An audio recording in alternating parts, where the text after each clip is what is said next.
Hello friends, I am Jyoti. Welcome back to my channel. Friends, आज मैं आपको कुछ गुण बताती हूँ जो कम बोलने वाले इंसान में होते हैं। प्लीज़ वीडियो को अंत तक देखें। एक महान इंसान ने कहा है कि एक बुद्धिमान व्यक्ति तभी बोलता है जब उसके पास कुछ बताने के लिए होता है, और मूर्ख व्यक्ति तभी बोलता है क्योंकि उसे सिर्फ बोलना होता है। तो यहाँ पर बोलने पर भी फ़र्क है। तो फ्रेंड्स, अगर आपको लगता है कि आप कम बोलते हैं और ये कम बोलना आपकी सबसे बड़ी कमी है, तो इस वीडियो के जरिए कम बोलने के प्रति नज़रिया बदल जाएगा। क्योंकि कम बोलने का मतलब कम सोचना नहीं होता। कम बोलने का मतलब कम मेहनत करना नहीं होता है। कम बोलने वाले लोग ज़्यादा इंटेलिजेंट होते हैं क्योंकि वो एक ही लाइन में अपनी बात को रखने का हुनर रखते हैं। और जो लोग कम शब्दों में अपनी बात कह सकते हैं, अपनी बात को समझा सकते हैं, उन्हें इंटेलिजेंट ही बोलेंगे ना।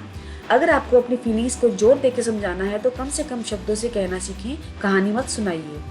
कम बोलने वाले लोग ज़्यादा फ्रेंडली होते हैं क्योंकि वो दिल की अच्छी और साफ होते हैं। कम बोलने वाले किसी को इरिटेट भी नहीं करते और ना दूसरों का समय बर्बाद करते हैं।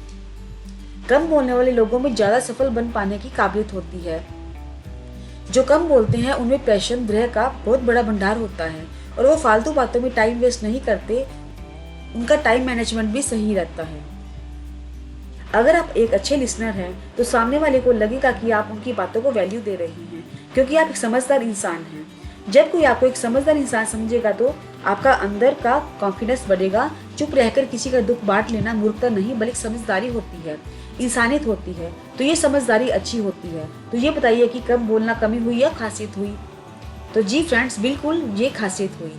कम बोलने वाले लोग बोलने में नहीं बल्कि काम करने में विश्वास रखते हैं। कम बोलने की वजह से ये किसी से उलझते भी नहीं हैं। इनकी वजह से अपने काम पर कंसंट्रेट कर पाते हैं। कम बोलने वाले लोग ज़्यादा ट्रस्टेबल होते हैं। कम बोलने वालों को प्राइवेसी काफ़ी स्ट्रॉन्ग होती है। इनके मन के अंदर क्या चल रहा है इनको जान पाना थोड़ा मुश्किल होता है, जिसकी वजह से ये कोई ऐसी बात नहीं बोलते जिनसे इनकी प्राइवेसी लूज हो और कोई उनका गलत फायदा उठाए। यही गुण इनको सबसे ज़्यादा ट्रस्टेबल बनाता है। कम बोलने वाले लोग किसी के मुंह नहीं लगते और ना ही ये किसी के साथ उलझते हैं। इनकी सेल्फ रिस्पेक्ट मेंटेन रहती है। कम बोलने वाले कभी भी किसी को धोखा नहीं दे सकते। आप इनके साथ जितना भी गलत कर लो, ये चाहकर भी धोखेबाजी नहीं कर सकते। ये सोच भी नहीं सकते धोखे के बारे में।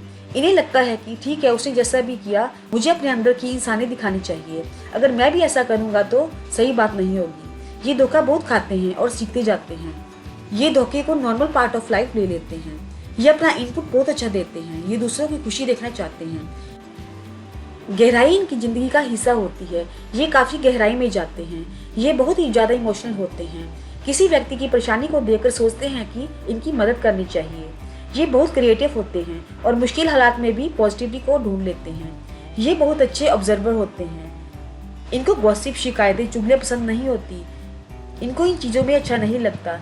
ये किन्हीं की बातों में नहीं आते। ये लोगों को दिखाते हैं कि उनकी बातों में आ रही हैं, लेकिन ये किन्हीं की बातों में नहीं आते। अगर इन्हें किसी की बातों का बुरा लगता है तो तुरंत जवाब नहीं देते। जवाब देते हैं सही टाइम पे, सही तरीके से। ये दूसरों की गलतियों से सीखते हैं। समझा जाता है कि इन्हें देश दुनिया का पता नहीं होता। सही माने में इन्हें ही देश दुनिया का पता होता है। ये दिखावे में कम रहते हैं। शॉर्ट टर्म में इनका नुकसान होता है पर लॉन्ग टर्म के लिए बहुत फायदा। शॉर्ट टर्म के लिए परेशान ना हुआ कीजिए। अगर आपको लगे कि ये बातें सही हैं तो वीडियो को लाइक कर देना और कम बोलने वाले लोगों से जरूर शेयर करना, ताकि लोगों को लगे कि कम बोलना कोई बीमारी नहीं है। बड़े अच्छे हो जैसे भी हो, फालतू में क्यों बोलना। तो अगर फ्रेंड्स आपको मेरी वीडियो पसंद आए तो प्लीज़ लाइक कर दीजिए, शेयर कर दीजिए और प्लीज़ मेरे चैनल को सब्सक्राइब कर देना।